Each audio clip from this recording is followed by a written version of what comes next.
మళ్ళీ మనం దాన్ని గట్టిగా చెప్పాల్సిన అవసరం ఉందంటారా? ఇప్పుడు అన్ఫార్చునేట్లీ ఒక థియేటర్ ఉండే real estate is very expensive. So everyone is in that flux. We don't get any discounts. ఇది మాకు సబ్సిడీలు ఉండవు, పవర్ సబ్సిడీ ఉండదు, ట్యాక్స్ సబ్సిడీ ఉండదు.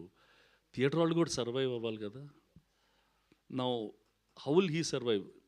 In the last 10 or 15 or 20 years 6,000 theatres మూసేశారంట ఇండియాలో, సింగిల్ స్క్రీన్స్. లక్కీలీ మల్టీప్లెక్సెస్ కొన్ని వచ్చినాయి, కొంచెం సర్వైవ్ అవుతున్నాయి. కానీ this problem is going to be there.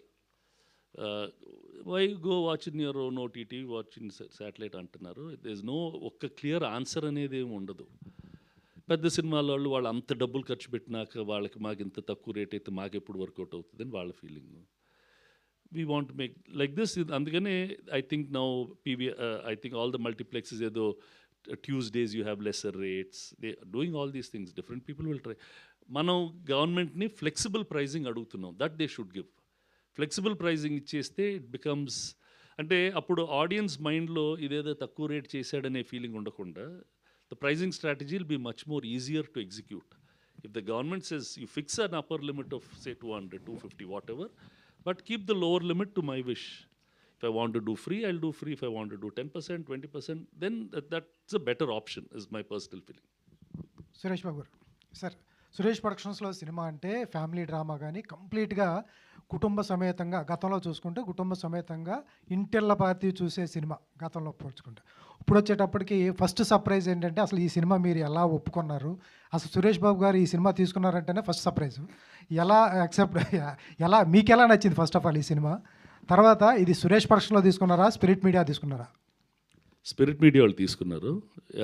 నందు సెట్ సార్ నాకు సురేష్ ప్రొడక్షన్స్ కావాలి సార్ అని అడిగారు. అంటే సార్ ఫస్ట్ ఫిల్మ్కి నా బ్యానర్ పక్కన ఎస్పీ ఉంటే నాకు life long and I don't, ఇప్పుడు దానికి అది ఆ బ్రాండ్కి value, I don't want to give all that. See they wanted it, what will I lose? They are happy if they get it. Thank you sir, thank you so much. పెద్ద issue అంతే మనం ఏదైతే everything is. నందు sir, నందు, ఈ trailer చూసిన తర్వాత నీకు పెద్ద ప్రొడక్షన్ హౌస్ నుంచి ఫోన్ వచ్చిందంట, ఆ సినిమా కమిట్ అయిపోయామని అంటున్నారు. ఫోన్ వచ్చిన మాట వాస్తవం సార్, కమిట్ ఇంకా అవ్వలేదు సార్. పక్కనేనా సాధన? ఈసారి ఎప్పుడైనా నేను కమిట్ చేస్తాను సార్కి ఫర్ ఎవర్ సార్. ఇక్కడ నేను ఇంకా బ్యాక్గ్రౌండ్ లేదు అనడానికి లేదు, నాకు రామానాయుడు అనేది ఇంకా నా ఇల్లుగా మారిపోయింది. గత 2 నెలలుగా ఇక్కడే ఆల్మోస్ట్ ఒక 2-3 గంటలకి తప్ప ఇంటికి వెళ్ళి రావడం తప్ప నాకు రామానాయుడే నా ఇల్లు అయిపోయింది, స్టూడియోస్. బట్ ట్రైలర్ లాంచ్ అయినా నేను కూడా సర్ప్రైజ్ అయ్యాను. ఒక 5-6 గంటల్లోపే ఒక ఫోన్ వచ్చింది ఒక సంస్థ నుంచి, కానీ ఇంకా కమిట్మెంట్ ఏం లేదు sir. All the best. Thank you so much sir. యాక్చువల్గా అంటే ఈ మనం ఒక పర్టికులర్ కమ్యూనిటీస్ని వీటిని ఫిగర్ అవుట్ చేసి క్యారెక్టర్స్ చేస్తున్నప్పుడు కొందరి మనోభావాలు దెబ్బతింటుంటాయి.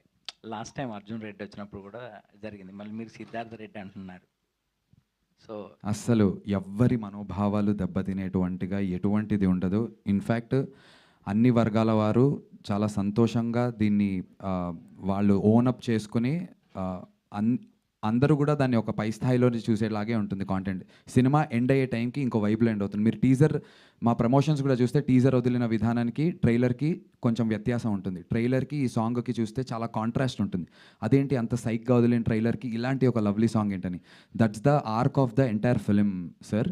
సో ఫైనల్లీ బయటికి వచ్చేటప్పుడు అందరూ మనస్ఫూర్తిగా మంచి స్మైల్తో బయటికి వస్తారు. ఎటువంటి మనోభావాలు అయితే దెబ్బతినో, ప్రామిస్.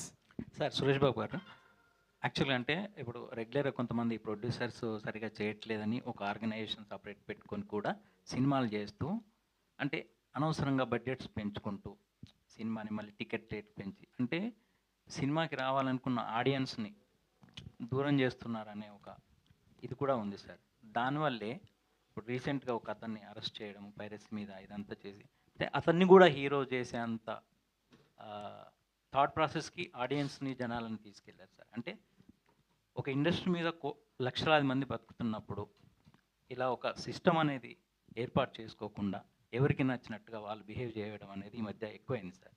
అంటే ఒక ఇన్ని సంవత్సరాల నుంచి, ఒక 50 సంవత్సరాల నుంచి రన్ చేస్తున్న ఆర్గనైజర్గా అంటే ఒక ప్రొడక్షన్ ఇదిగా మీరు ఈ పరిణామాల గురించి ఏం చెప్తారు సార్? అంటే నెక్స్ట్ జనరేషన్ కానీ ఇండస్ట్రీ